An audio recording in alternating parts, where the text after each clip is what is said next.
Justru gue malah pernah jadi manajer band. Ya, alhamdulillah ada beberapa. Zaman dulu kan susah tuh ya, harus ngerekam di kaset. Iya benar-benar.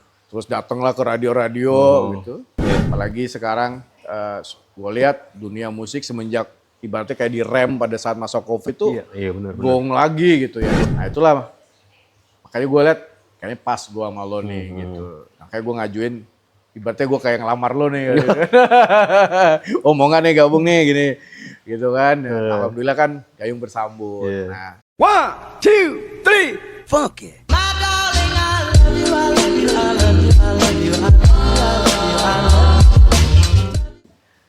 Teman-teman, ketemu lagi nih di episode terbaru dari channel YouTube-nya MDJco. Kalau di episode perdana udah ngobrol-ngobrol sama mereka nih yang berada di balik MDJco. Ya masih general, masih kulitnya doang. Sekarang ibaratnya film-film, ibaratnya episode dalam sebuah sinetron, ini bisa dibilang sebagai up close and personal. Waduh! Biasanya sih gue ngobrol sama cewek-cewek ya. Ini ngobrol sama kebanyakan cowok-cowok. Tapi nggak apa-apa. Ibaratnya juga kalau sama teman-teman kita bisa pengen tahu satu sama lain. Yuk kita hangout bareng. Yuk makan siang bareng. Yuk ngobrol bareng. Nah sama. Walaupun gue juga bergabungnya baru di MDJco, nggak semuanya pun juga gue kenal udah lama. Enggak. Ada yang baru kenal 3 bulan, ada yang baru kenal 6 bulan, ada yang baru kenal 9 bulan. Tapi untuk satu ini agak khusus. Kenapa? Gue kenalnya paling lama. Bukan cuma pas gue gabung di MDJco, tapi pas gue kuliah. Udah ketemu sama Doi. Doi ini adalah kakak kelas gue. Sekaligus sekarang juga teman kerja di MDJco. Yuk kita ngobrol sama Director of Legal and Business dari MDJco, Mas Noviar Irianto. Om Nov. Siap Om Cesar. Agak lucu ya. Biasa kalau nggak di kampus dulu, terus di event, terus di kerjaan, ini ngobrolnya di sebuah sudut ruangan. Iya. Dulu kalau di kampus di depan perpus. Ya, di Boulevard ya. Iya, atau mungkin di forum-forum debat. Aduh, zaman dulu ya. Gini-gini saya adalah sarjana hukum yang berkecimpung di dunia hiburan. Kalau Mas Noviar, sarjana hukum yang benar-benar berkecimpung di dunia litigasi alias dunia hukum beneran ya. Tapi sekarang juga sama lah, bisa dibilang nyerempet jadi SH. Sarjana entertainment. Mas awal-awal kuliah dulu kalau masih inget. Ketemunya di satu forum ya, namanya adalah Asian Law Students Association, Perhimpunan Mahasiswa Hukum se-Asia Tenggara. Sedikit flashback ya teman-teman, mungkin juga kalau yang mahasiswa hukum tahu atau pernah nggak juga atau mungkin pernah gabung juga. Pada saat itu emang lo sendiri gabungnya inisiatif diajak atau gimana? Wow, ini agak cerita flashback memang ya. Jujur Om Cesar, gue zaman gue selama gue sekolah lah ya, SMP, SMA sampai kuliah itu sebenarnya gue nggak pengen ikut organisasi yang formal. Sebenarnya.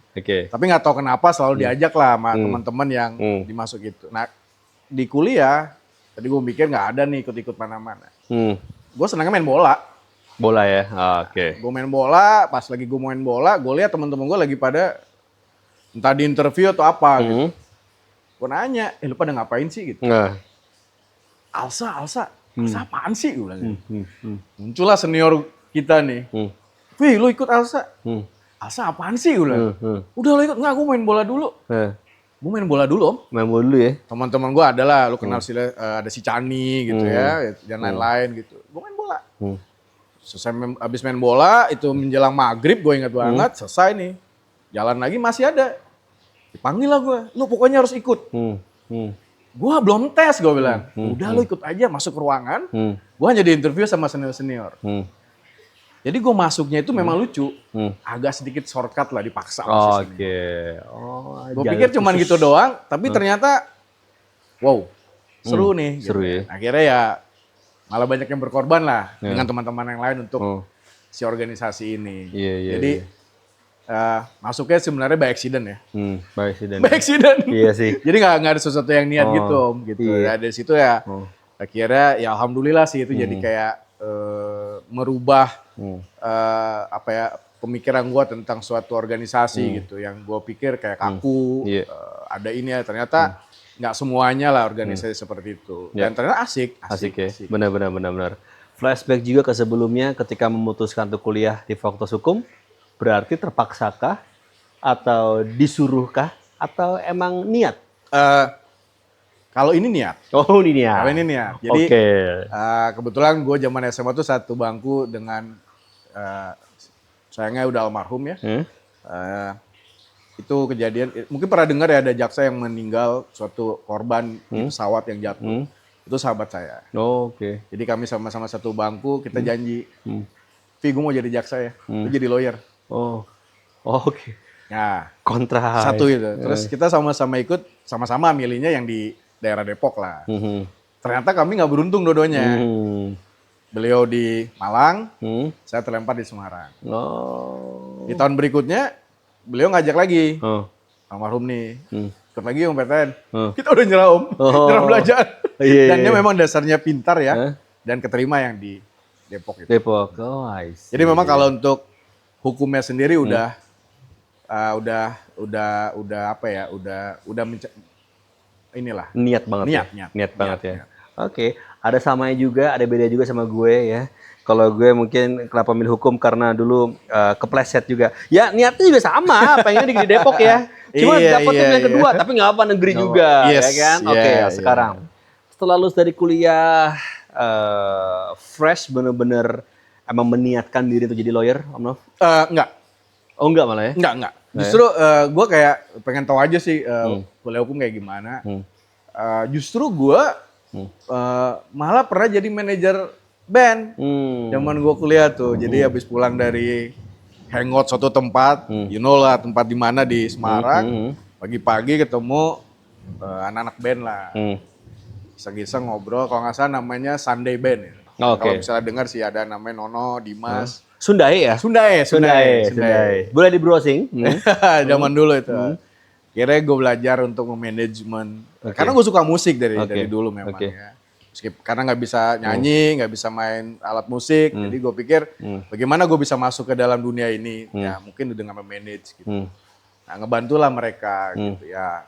Ya alhamdulillah ada beberapa. Zaman dulu kan susah tuh ya. Harus ngerekam di kaset. Iya benar. Terus datanglah ke radio-radio gitu. Iya. Ya, alhamdulillah untuk bahasa indie ya zaman dulu untuk itu. Ya lumayan. Tapi ya memang kalau band susah ya. Dan kita apalagi seumuran ya juga pola pikir setelah itu berbeda. Iya. Oke. Jadi lebih banyak zaman kuliah lebih kayak gitu. Bahkan ngadain event-event juga ngikut ya.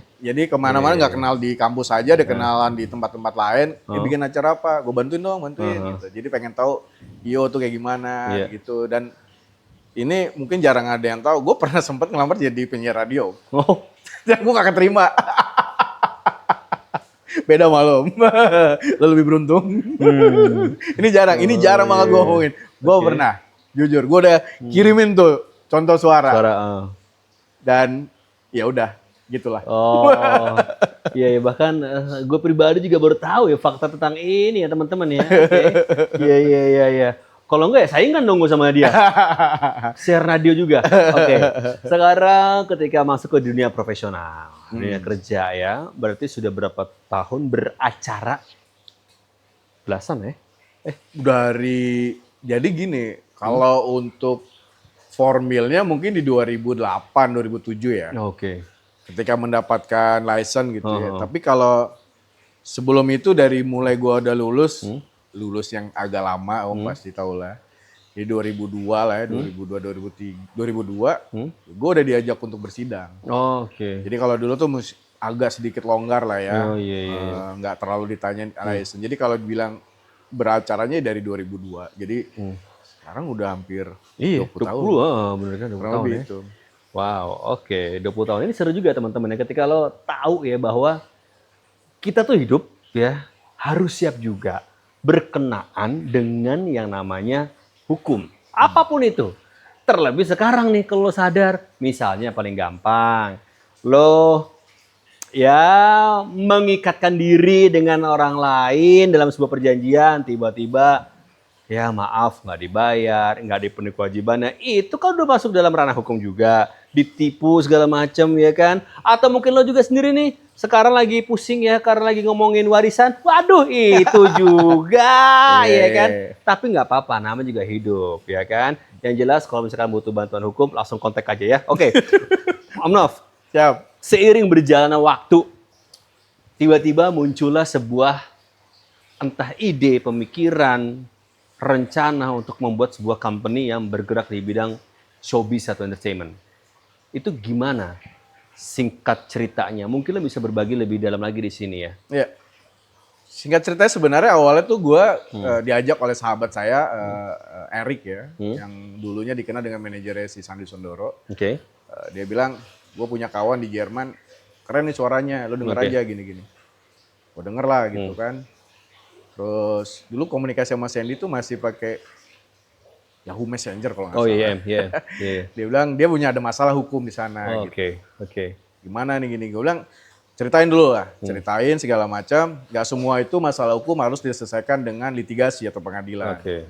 Ya gue dengerin dulu ceritanya dia kayak gimana. Gue ikutin, gue kasih beberapa advice dan alhamdulillah masalahnya selesai.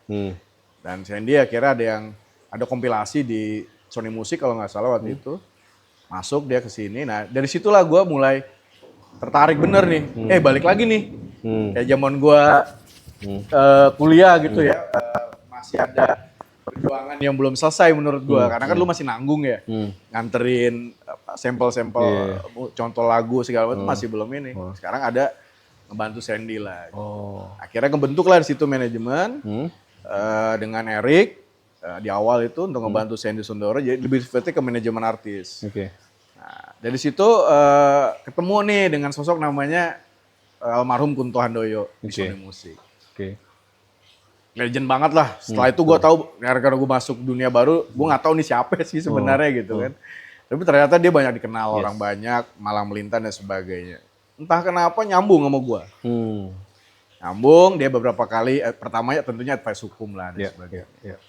Akhirnya kita berdua memutuskan untuk singkat cerita ya, kita bikin aja yuk usaha pelan-pelan untuk ya ibaratnya buat shelter dia berikutnya lah gitu. Dan kebetulan namanya dulu disebut Madu Suara Gemilang ya, atau MDJ Production. Ya udah, disitulah cikal bakalnya akhirnya. Kalau untuk yang Sandy dengan Eric masih tetap ada. Nah cuman dalam hal ini untuk MDJ itu ada rangkaian ceritanya kenapa saya ketemu, kenapa gue ketemu si almarhum Om Kunto nih. Jadi di awal di Sony Music itu gitu. Kemudian jadi sahabat lah. Gitu. Apa yang menjadi entah milestone ya, entah mungkin pencapaian yang pernah lo dan almarhum Om Kunto garap selama lo membangun MDG. Mungkin juga teman-teman pernah ingat, oh itu yang pernah gue datengin. Oh itu yang pernah gue dengerin. Nah harus tahu juga ya teman-teman. Iya, kita memang dalam hal ini karena gue juga punya law firm, Kunto juga, ya ini sebenarnya kayak awal tuh buat kayak sampingan ya, kita nggak fokus banget lah ya. Tapi ada beberapa hal yang menurut gue kita nekat gitu ya, tapi jadi berbekas gitu. Misalnya tiba-tiba kita pengen bikin konser gitu ya. Secara prakteknya gue belum pernah, Kunto juga apalagi belum pernah. Ya, pernah ikut tapi secara resmi belum ada. Ya, kita berhasil nyelenggarain konser di tahun 2014 itu konsernya Sheila on Seven dan Rif. Nah itu yang pertama kali dan itu sangat banyak memberikan gue pengalaman bagaimana cara membuat suatu konser ya. Dan kita juga unik panggungnya di tengah Om. Orkestra kan ada juga ya kan. C60 ya? Ya, sisi gitu kan. Ya itu alhamdulillah itu jadi mulai dari situ akhirnya banyak beberapa talent lah yang ketemu sama Om Kunto untuk kita jalanin manajemen artis. Terakhir yang berbekas juga adalah ketika dengan ketemu Mas Piu, Piu Padi. Ngobrol lah, sama tentunya dari almarhum dulu ya ngobrol, akhirnya kebentuklah namanya Best Cuts of You untuk dinyanyikan beberapa artis yang dijual di KFC. Itu juga menambah ilmu baru gue lagi nih di dunia musik ya. Iya. Oh gini nih cara distribusinya udah berbeda dengan yang dulu, nggak lagi di toko kaset Iya, dan iya, sebagainya. Ternyata udah ada distribusi yang berbeda Yes. gitu. Dan agak sedikit memaksa untuk teman-teman artis itu untuk kayak jualan juga gitu di iya, tempatnya. iya. Tapi tidak ada pilihan lain pada saat itu. Dan memang alhamdulillah oke, bagus ya penjualannya. Dan itu gue jadi ngerti gitu. Oh gini caranya bikin suatu master rekaman. Kemudian bagaimana cara mendistribusikannya, bagaimana harus promosi dan sebagainya. Akhirnya jadi melekat lah semuanya, dapat ilmunya tuh banyak gitu. Yang paling penting itu dapat, nggak usah ngelihat apakah ini rugi atau bagaimana, tapi karena kita juga basicnya adalah hukum dan pengen banget berkecimpung di dunia musik, ya itu merupakan pengalaman yang sangat berharga. Nah inilah bekal ini yang gue harapin semoga bisa menjadi berguna buat kita gitu. Oh iya benar-benar. Nah kan ada masa lalu, masa sekarang, dan nanti masa depan, masa datang gitu ya. Dengan MDG yang sekarang lo rebranding, baru rasa lama, apa lo harapin? Gimana? Dengan ada rebranding, MDG baru rasa lama, apa yang lo harapin? Gue paling pertama mengharapkan yang tadinya hanya sekedar sampingan lah ya istilahnya gitu ya. Sekarang gue berharap malah MDG ini menjadi suatu company yang memang diseriuskan gitu ya. Kemudian menjadi shelternya teman-teman yang memang mau kerjasama kolaborasi dengan kita. Apalagi sekarang gue lihat dunia musik semenjak ibaratnya kayak direm pada saat masa COVID tuh Iya, benar. gong lagi gitu ya. Naik Ini sebenarnya lagi, bukan ngikut-ngikutin ya, Om Cesar ya. Iya. Kita nggak ngikutin MDG itu udah lama gitu. Cuman memang sempat tidur lah gitu. Dan gue lihat wah ini momentum yang bagus nih gitu. Momentum yang bagus untuk bisa MDG harus diseriuskan. Makanya gue juga mengajak beberapa tim yang kita anggap ya atau sahabat dan menjadi keluarga MDG itu juga benar-benar secara chemistry-nya biar bisa dapat kayak kita lah ngobrol berdua gitu kan. benar-benar. Dengan yang lainnya juga karena ini bukan hal yang mudah ya untuk ngejalanin lagi. Ya harapannya adalah MDG Co ini sekarang kita sebut dengan MDG Co adalah company yang memang lebih banyak untuk kegiatannya tuh kalau harapan kita adalah banyak kerjasama dengan siapapun. Ya. Harapannya itu kita nggak pengen kayak kita jalan sendiri, yang lainnya kayak apa gitu. Apapun kita pun juga mau ngebantu siapapun. Iya. Bahkan kalau seandainya, amin ya insya Allah kita besar, ya kita juga akan ngebantu yang mungkin baru berdiri dan sebagainya. Karena Betul. ya mungkin karena usia juga ya, lama-lama kita tahu bahwa hidup itu harus saling bantu. Betul. Nah, mengenai sosok mereka di balik MDG, mungkin lo bisa ceritain sedikit. Siapa mereka dan kenapa lo ngambil mereka? Yang pertama tentunya lo. Gue ngarepin yang lain dulu padahal. Oke. Tapi gue harus ngomongin lo dulu. Oke. Mau nangis saya nih. Gue harus punya mitra yang secara pola pikirnya tuh sama, kemudian tujuannya juga sama, asik juga dengan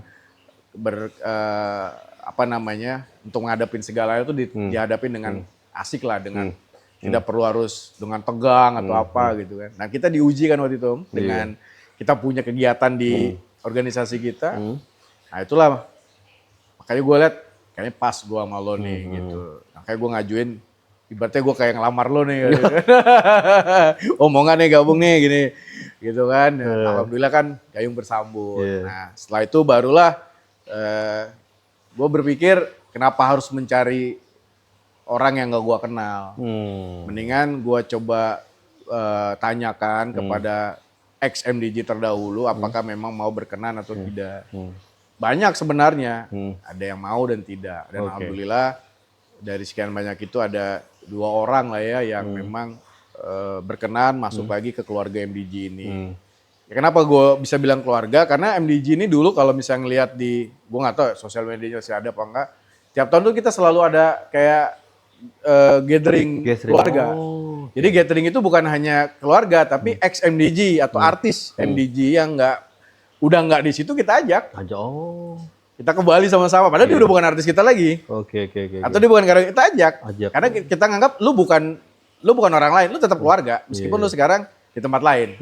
Itu prinsip yang pengen kita tetap coba bangun lah seperti itu, biar rezekinya berkesinambungan. Nah, dua orang ini yang akhirnya berani untuk, bukan berani ya, dia kembali lagi ke keluarga MDG ini gitu. Jadi harapannya sih supaya juga chemistry-nya udah kenal lah, seperti apa dan sebagainya.